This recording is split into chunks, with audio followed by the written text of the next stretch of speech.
अस्पताल जहां लोगों को मिलता है दूसरा जीवन। लेकिन आज हम एक ऐसे अस्पताल की हकीकत बताएंगे जो लोगों का जीवन छीनने में तुला है। ये कोई और अस्पताल नहीं बल्कि भिलाई का स्पर्श हॉस्पिटल है, जो अपने घोटाले और भ्रष्टाचार के लिए हमेशा सुर्खियों में रहता है।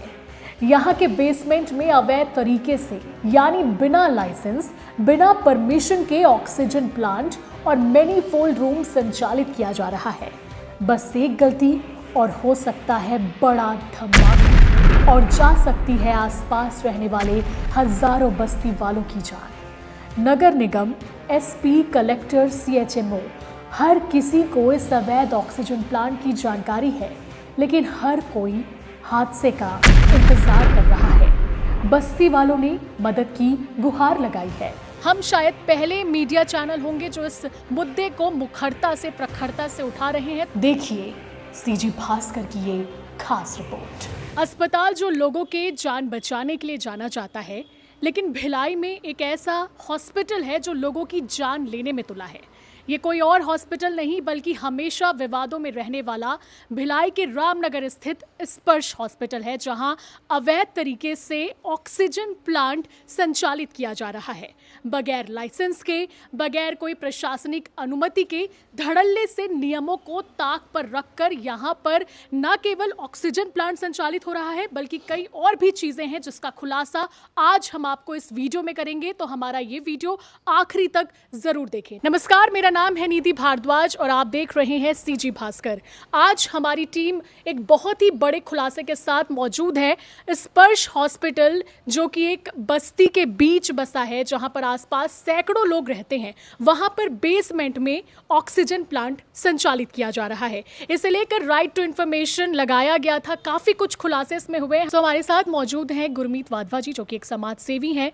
वहाँ की जनता की आवाज़ ये बने और इन्होंने जो काम किया है वो वाकई सराहनीय है। ये आपको आगे वीडियो में सब कुछ पता चल जाएगा। सबसे पहले आपका बहुत स्वागत है सर। मैं चाहूँगी कि आप एक फॉर्मल परिचय हमारे दर्शकों को दें और साथ ही ये पूरे मामले का खुलासा करें कि किस तरीके से अवैध तरीके से ये पूरा स्पर्श हॉस्पिटल संचालित हो रहा है और इससे कितना ज़्यादा लोगों को गंभीर खतरा है।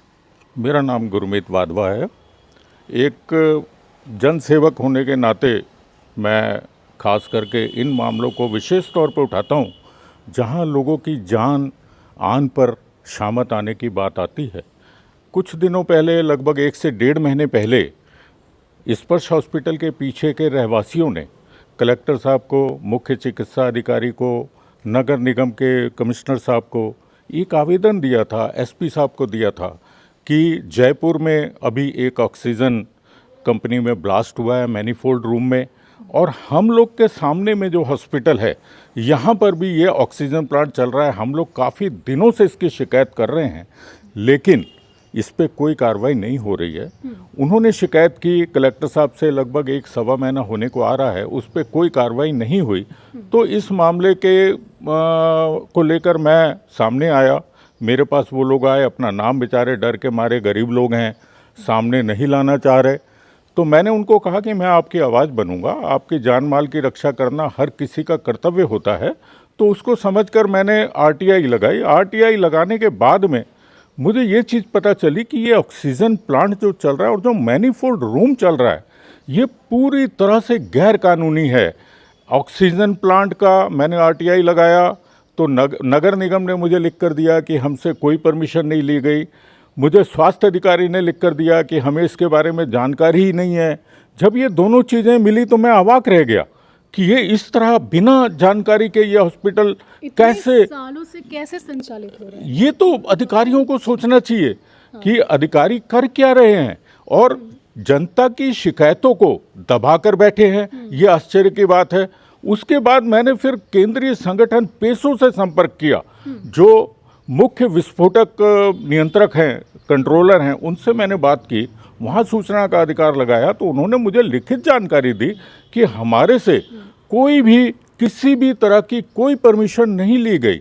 तो मैंने फिर उनको चिट्ठी लिखा कि ये इस तरह का यहाँ पे ये मैनीफोल्ड रूम चल रहा है और वो भी बेसमेंट में चल रहा है, जो कहीं पर भी पॉसिबल ही नहीं है कि यहाँ बेसमेंट पे में। मैं चाहूंगी कि आप दर्शकों को बताएं कि मैनीफोल्ड रूम क्या होता है और क्या कुछ मानक दंड होते हैं किसी भी ऑक्सीजन प्लांट को अगर आप हॉस्पिटल में स्थापित करने चाहें।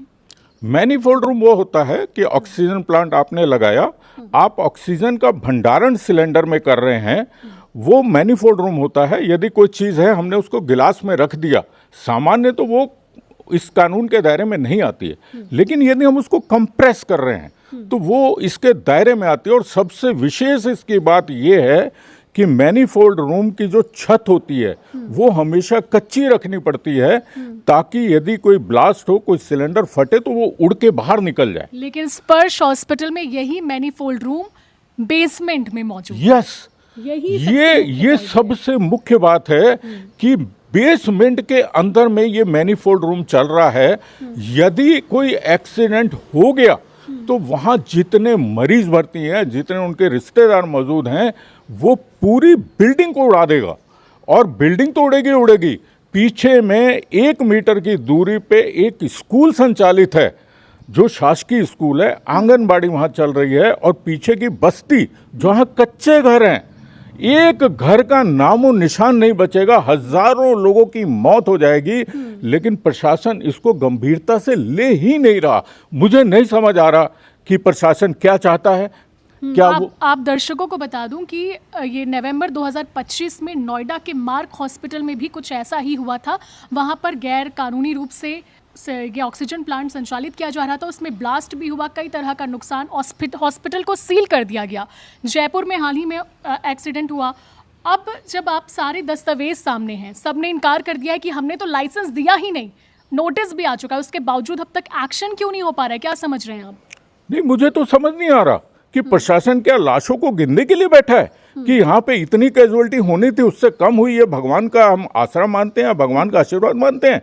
What is this? ये क्यों हो रहा है? ये तो होना ही नहीं चाहिए। आप लोगों की जान के साथ में खिलवाड़ कर रहे हैं। और एक चीज मैं यहाँ और कहना चाहूँगा कि यदि वो स्कूल प्राइवेट स्कूल होता, वहाँ पे बड़े अधिकारियों के बच्चे पढ़ रहे होते, तो क्या वो इस पे कार्रवाई नहीं करते? वो गरीबों का स्कूल है, वहाँ गरीबों के बच्चे पढ़ रहे हैं, गरीबों के बच्चे मर जाएं, प्रशासन को उससे कोई फर्क नहीं पड़ता। मेरी तो समझ में यही बात आ रही है। मैं तो एक एक चीज़ लेकर गया हूँ। और सबसे मुख्य बात आपको मैं बताना चाहूँगा कि पेसो ने कलेक्टर और एसपी को चिट्ठी लिखा है कि ये बहुत ही गंभीर विषय है, आप इस पे तत्काल एक्शन लीजिए। 13 तारीख की चिट्ठी है, मुझे कॉपी भेजी गई है। और पेसो ने ये लिखा है कि आप गुरमीत वाधवा को इसकी जानकारी दें कि आप कैसे कार्रवाई कर रहे हैं, कब कार्रवाई कर रहे हैं। लेकिन आज तक मुझे ना तो कलेक्टर साहब से, ना एसपी साहब से, जिनके नाम से वो चिट्ठी आई है, मुझे आज तक कोई जानकारी नहीं दी गई है कि इस पर वो क्या एक्शन ले रहे हैं। आपने सीएचएमओ से भी मुलाकात की, उनका क्या जवाब था?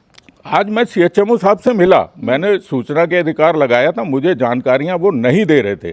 मैंने प्रथम अपील लगाया, प्रथम अपील पे आज उन्होंने मुझे सुनवाई के लिए बुलाया था। मैंने उनसे निवेदन किया है कि सर, आप इस चीज़ को बहुत गंभीरता से ले।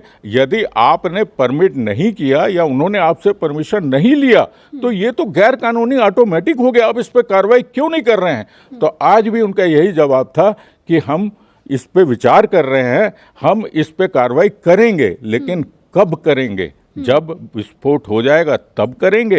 ये विचारणीय प्रश्न है।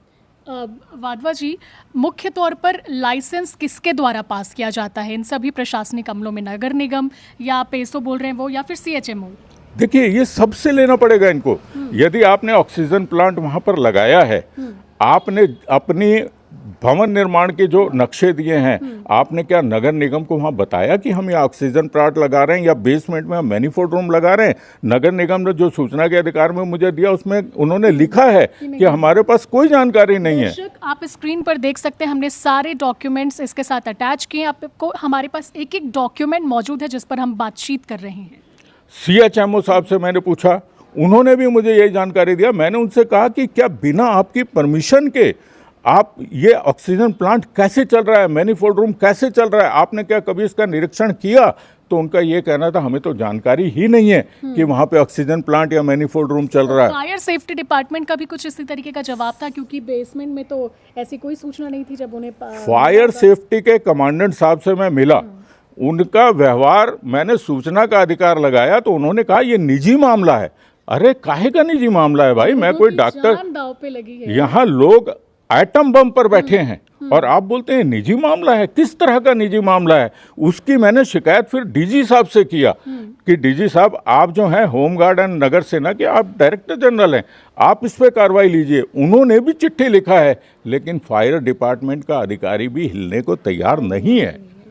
ईटीपी एसटीपी का क्या मसला है सर? उसको लेकर भी कुछ देखिए, गैरकानूनी ईटीपी एसटीपी का भी मसला आएगा, मैं आपको पूरे डॉक्यूमेंट पेश करूंगा, उस पर मैं विस्तार से आपसे अलग से बात करूंगा। ये जो है, ये मैनीफोल्ड का जो अपना प्रकरण आ चुका है सामने में, ये तो इतना गंभीर मामला है और इनके बाकी जो मामले हैं एक एक करके मैं आपको बताऊंगा। मेरे सूचना के अधिकार में जवाब आ चुके हैं, मैं उसका अध्ययन कर रहा हूँ। एक दो दिन में मैं आपको सारी जानकारी सारे विषय पे प्रोवाइड करवाऊंगा। ये अस्पताल बिना किसी अनुमति के, बिना किसी परमिशन के, बिना किसी सुरक्षा व्यवस्था के चल रहा है और यहाँ पे लोगों की जान जो है उसका कोई महत्व नहीं है।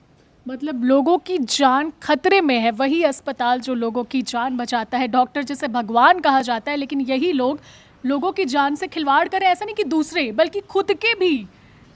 बिल्कुल। और इतने साल हो गए, 5-6 साल से ऑपरेट हो रहा होगा बिना लाइसेंस के। इतने धड़ल्ले से कैसे पॉसिबल है वाधवा जी? ऊपर तक तो मिली भगत होगी डेफिनेटली। बिल्कुल है, बिल्कुल है। जो मेरी चर्चा हो रही है अधिकारियों से, मैं तो सुनकर देखकर हैरान हूं कि वो अधिकारी अभी भी नहीं हिल रहे और लिख कर दे रहे हैं कि हमसे कोई परमिशन नहीं ली गई, हमने कोई परमिशन नहीं दी है।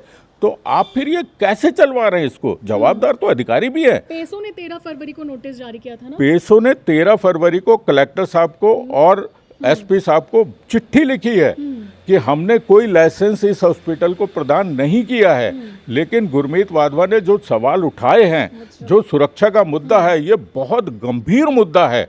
आप इस पे तत्काल एक्शन ले, लेकिन अभी किसी को फुर्सत नहीं है कि इस पे वो तत्काल एक्शन ले।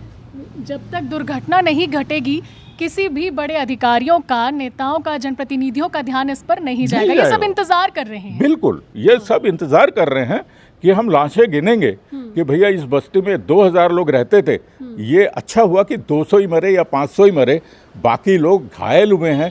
उनका जान माल का जो नुकसान हुआ है वो तो सरकार देगी। लेकिन समय रहते जब हम बता रहे हैं कि यहाँ पे ये अनैतिक कार्य हो रहा है, उस पर कोई कार्रवाई करने को तैयार नहीं है। आपने इतना गंभीर, इतना बड़ा मसला उठाया है, ऊपर से भी काफी दबाव आ रहे होंगे आपके ऊपर। बहुत दबाव आ रहे हैं, मुझे बहुत तरह के फोन आ रहे हैं, लेकिन मैं उनसे डरने वाला नहीं हूँ। ये जनता से जुड़ा मुद्दा है और जनता से जुड़े मुद्दे मैं पहले भी उठाता रहा हूँ और इसको मुझे जिस स्तर पे उठाना पड़ेगा मैं उस स्तर पे लेके जाऊंगा। और जब तक मैं इस अस्पताल को सील ना करवा दूं, तब तक मैं चुप नहीं बैठूंगा। चलिए, उम्मीद है जो कदम आपने बढ़ाए हैं आम जनता के लिए वो आगे चलकर सफल हो, ऐसी हम आपको शुभकामनाएं देते हैं। तो देखा आपने और साथ ही सुना भी कि किस तरीके से जो स्पर्श हॉस्पिटल है वो बिना लाइसेंस के संचालित हो रहा है। उसका जो बेसमेंट में ऑक्सीजन प्लांट है वो काम कर रहा है और ऊपर तक लोगों को खबर है, लेकिन कोई भी एक्शन नहीं लिया जा रहा है। हम शायद पहले मीडिया चैनल होंगे जो इस मुद्दे को मुखरता से, प्रखरता से उठा रहे हैं। तो आपसे गुजारिश है कि इस वीडियो को ज़्यादा से ज़्यादा लोगों तक पहुंचाएं, ताकि जो जिम्मेदार लोग हैं, जो पदों पर बैठे हुए हैं, उनकी आंखें खुले, उनकी कानें खुले और भविष्य में जो बड़ा खतरा बना हुआ है वो टल सके। इसी के साथ मैं हूं निधि भारद्वाज, मुझे दीजिए इजाजत और देखते रहें CG भास्कर। नमस्कार, जय हिंद, जय भारत, जय छत्तीसगढ़।